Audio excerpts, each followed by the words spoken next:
উপস্থিত সংগ্রামী বন্ধুগণ, আজকে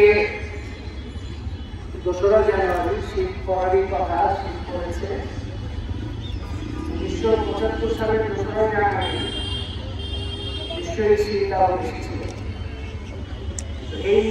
এই দিনেই কংগ্রেস শিক্ষাকে তৎকালীন প্রধানমন্ত্রী তখন প্রেসিডেন্ট শেখ মুজিবুর রহমান আটক করে তার সাথে দুর্ব্যবহার করে নির্যাতন করে এই শীতের রাতেই তাকে হত্যা করা এবং ক্রসফায়ার যেটা আমরা পরবর্তীকালে খুব ব্যাপকভাবে দেখেছি এবং যাদের কয়েকজনের নামের তালিকা এখানে আমাদের ব্যানারে দেখা যাচ্ছে, সেই ক্রসফায়ারের আনুষ্ঠানিক শুরু 2রা জানুয়ারি আগেও হয়েছে, কিন্তু বলা যায় যে যেভাবে মিথ্যা কথা বলে একটা খুনকে বৈধতা দেওয়ার চেষ্টা করা হতো রাষ্ট্রের পক্ষ থেকে, যেটা কিছুদিন আগে পর্যন্ত হয়েছে যে ধরনের প্রস্তাব, সেটাই শিক্ষাই হচ্ছে তার আনুষ্ঠানিক শুরু। এবং তারপরে আমরা জানি যে শেখ মুজিব খুবই দণ্ডপ্রিয়, তার সংসদে তার যে দণ্ডপ্রি ছিল, সেই দণ্ডপ্রি তাকে আরো জনপ্রিয় করেছে। একসময় খুবই জনপ্রিয় নেতা ছিলেন এবং ক্রমান্বয়ে জনপ্রিয় হতে থাকেন এবং এই শেখ মুজিবের এই সেরা শিক্ষাকে কেন্দ্র করে তার যে ভূমিকা, সেটা তাকে আরো বেশি জনপ্রিয় করতে পেরেছে। আমরা এখন শুনি সবাই প্রশংসা করেন যে বর্তমান সময়ে তরুণরা একটা বড় ধরনের গণ-অভ্যুত্থান করেছে, নেতৃত্ব দিয়েছে, খুবই ঠিক কথা। কিন্তু বিভিন্ন সময়ে তরুণরাই আসলে এই ভূমিকা পালন করে, এটা সবসময় সত্য, সবসময়ের জন্য এটা সত্য। আমাদের বাংলাদেশে অন্যান্য দেশে আমরা বিপ্লবী পরিবর্তন হোক কিংবা গণতান্ত্রিক আন্দোলন হোক, সেই ক্ষেত্রে তরুণরাই ভূমিকা পালন করে। কোনো তরুণ সেই ক্ষেত্রে খুবই অসাধারণ ভূমিকা পালন করে। সিরাজ শিকদার যে সময়ে তিনি বিপ্লবের পথ তৈরি করেছিলেন কিংবা নিজের একটা ভাষা তৈরি করেছিলেন, সংগঠনের একটা ধারা তৈরি করেছিলেন, সে সময় তিনি খুবই তরুণ ছিলেন। তিনি বিশ্ববিদ্যালয়ের ছাত্র থাকাকালে সেটা শুরু এবং ছাত্রোত্তরকালেই তিনি নেতৃত্বের জায়গায় আসেন এবং একটা নতুন ধারা তৈরি করেন। 1971 সালে যখন পাকিস্তানের শাসক গোষ্ঠী নির্বাচনের রায়কে অস্বীকার করে বাংলাদেশকে তার উপনিবেশ হিসেবে অব্যাহত রাখার চেষ্টা করতে থাকে, সেই সময় সিরাজ শিকদার সেই সময় তরুণ, কিন্তু সিরাজ শিকদার তখন শ্রমিক আন্দোলন নামে একটা সংগঠন করেছেন এবং সেখানে কাজ করছেন, একটা স্বাধীন অবস্থান আছে তার। শেখ মুজিবের সাথে তার রাজনৈতিক মত পার্থক্য অনেক বেশি, মৌলিক পার্থক্য আছে। তিনি বিপ্লবী পরিবর্তন করতে চান, শেখ মুজিব একটা জাতীয়তাবাদী দলের নেতা, কিন্তু তারপরে অন্য অনেক বামপন্থী বা বিপ্লবী নেতার তুলনায় অনেক পরিপক্কতার যে দৃষ্টান্ত সেটা শিক্ষায় স্থাপন করেছিলেন।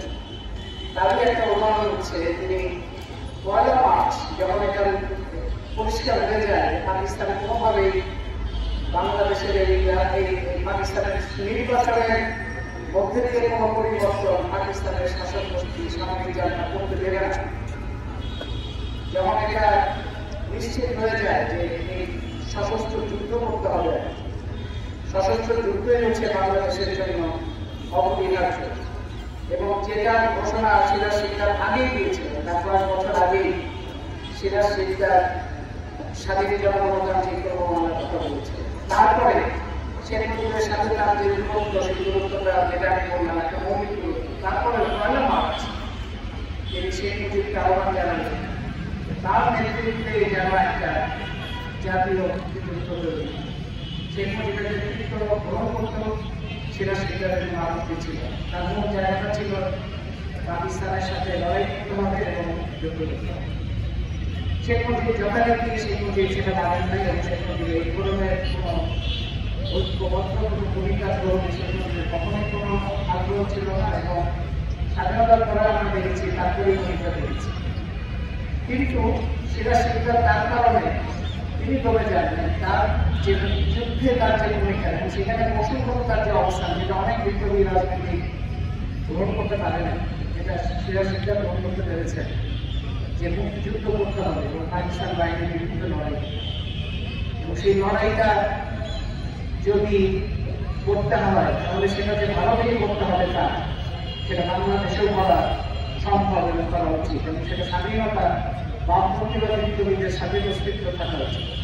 এবং সেখান থেকেই মুক্তিযুদ্ধে তার একটা বড় ধারা তৈরি হয়। পেয়ারা বাগানের কথা আমরা জানি, পেয়ারা বাগানের ইতিহাস নিয়ে কৌতূহল বাড়ছে, আগ্রহ বাড়ছে, নিজেদেরকে আরো বেশি কাজ করতে হবে। কিভাবে দেশের মধ্যে পাকিস্তান বাহিনীর একটা আগ্রাসী তৎপরতার মধ্যে একটা বিপ্লবী দল সশস্ত্র যুদ্ধের কাজ চালাচ্ছে এবং সংগঠিত করছে, এবং সেটা প্রধানত কয়েকজন তরুণের নেতৃত্বে। এই ধারাতে স্বাধীনতা বাংলাদেশের যেভাবে স্বাধীন হয় তার যে অপূর্ণতা, তার যে সমস্যা, সীমাবদ্ধতা, সেক্ষেত্রে সিরাজ শিকদার যথারীতি বাহাদুর থেকেই সরব ছিলেন। এবং আমরা তখন দেয়ালে পূর্ব বাংলার সরবরাহ বাহিনী দেওয়ালে নির্মাণ করে তার অস্তিত্বের কথা জানতাম, টের পেয়েছি পূর্ব বাংলার সরবরাহ বাহিনী একটা আছে। এবং সেই সময় সিরাজ শিকদার তাহেরের সাথে তার একটা যোগাযোগ হয়েছিল, সিরাজ শিকদারের সাথে মৌলানা ভাসানী যোগাযোগ ছিল, এবং সিরাজ শিকদারের যে হরতাল কর্মসূচি তার প্রতি মৌলানা ভাসানী সমর্থন দিয়েছিলেন বলে সেখানে একটা গ্রহণযোগ্যতা বেড়েছিল। সিরাজ শিকদারকে ধরে মিথ্যাচার করে হত্যা করলো কি কারণ? এই কারণে যে শাসক শ্রেণী, শাসক গোষ্ঠী সিরাজ শিকদারকে বিচারের কাজ করায় দাঁড় করানোর সাহস, বিচারের কাজ করায় দাঁড় করালে যে কথাগুলো সিরাজ শিকদার বলতেন সেটা শেখ মুজিবের অস্তিত্বের জন্য মুক্তি হয়ে যায়। সেই জন্য তারা সেই সুযোগ দেয়নি, তাকে হত্যা করেছে। তাকে হত্যা করার পরে বাংলাদেশের ইতিহাসে অনেক উথাল পাথাল হয়েছে, অনেক ওঠানামা হয়েছে, সামরিক শাসন করার কথা এসেছে, দুইজন প্রেসিডেন্ট খুন হয়েছে এবং গণঅভ্যুত্থান হয়েছে। দুইবার 1990 সালে একটা হলো, 2024 সালে একটা হলো। কিন্তু আমরা জানি যে মৌলিক পরিবর্তন যেটা সিরাজ শিকদার যেভাবে বাংলাদেশকে দেখতে চেয়েছিলেন সেই পথ বা সেই সম্ভাবনা এখনো অনেক দূর।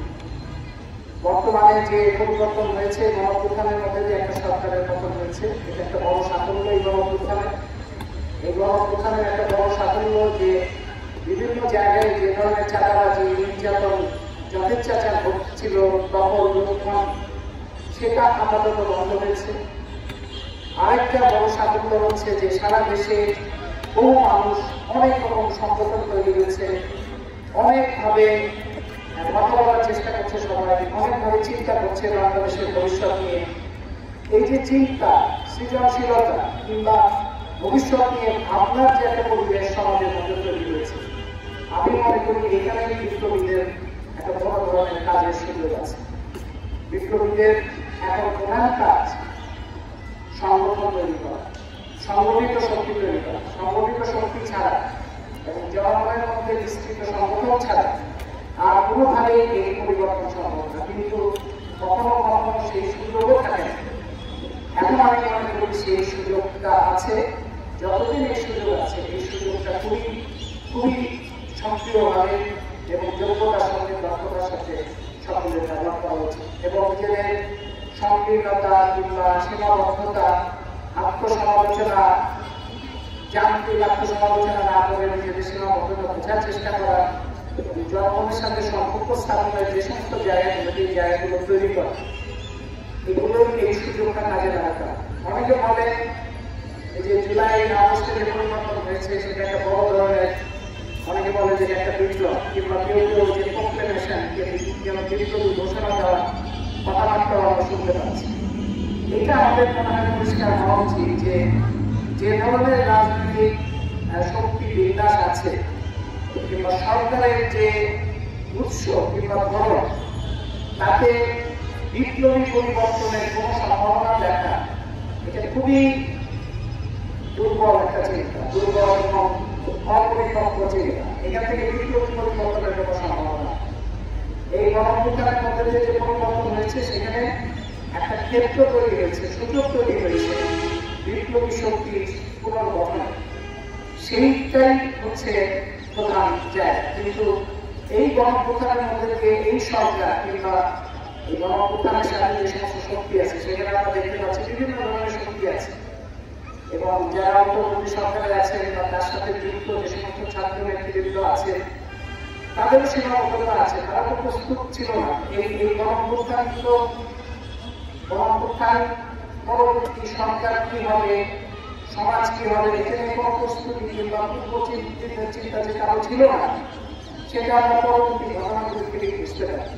সুতরাং আমরা যে যখন দেখতে পাই যে সাম্প্রদায়িক শক্তি নানাভাবে নাড়াচাড়া চেষ্টা করছে, বৈষম্যবাদী রাজনীতি আবার নতুনভাবে আনার চেষ্টা হচ্ছে জাতির নামে, জাতিবাদী নামে কিংবা ধর্মবাদী বিভিন্ন ধরনের চিন্তা ভাবনার মধ্যে দিয়ে, তখন এটা বোঝা যায় যে বৈষম্যহীন বাংলাদেশের রাজনীতিকে বিকশিত করার ক্ষেত্রে দুর্বলতা থাকার কারণে বৈষম্যবাদী রাজনীতির এই তাপটা একটা সম্ভাবনা কিংবা তাদের বিভিন্ন ধরনের হুঙ্কার আমরা দেখতে পাচ্ছি।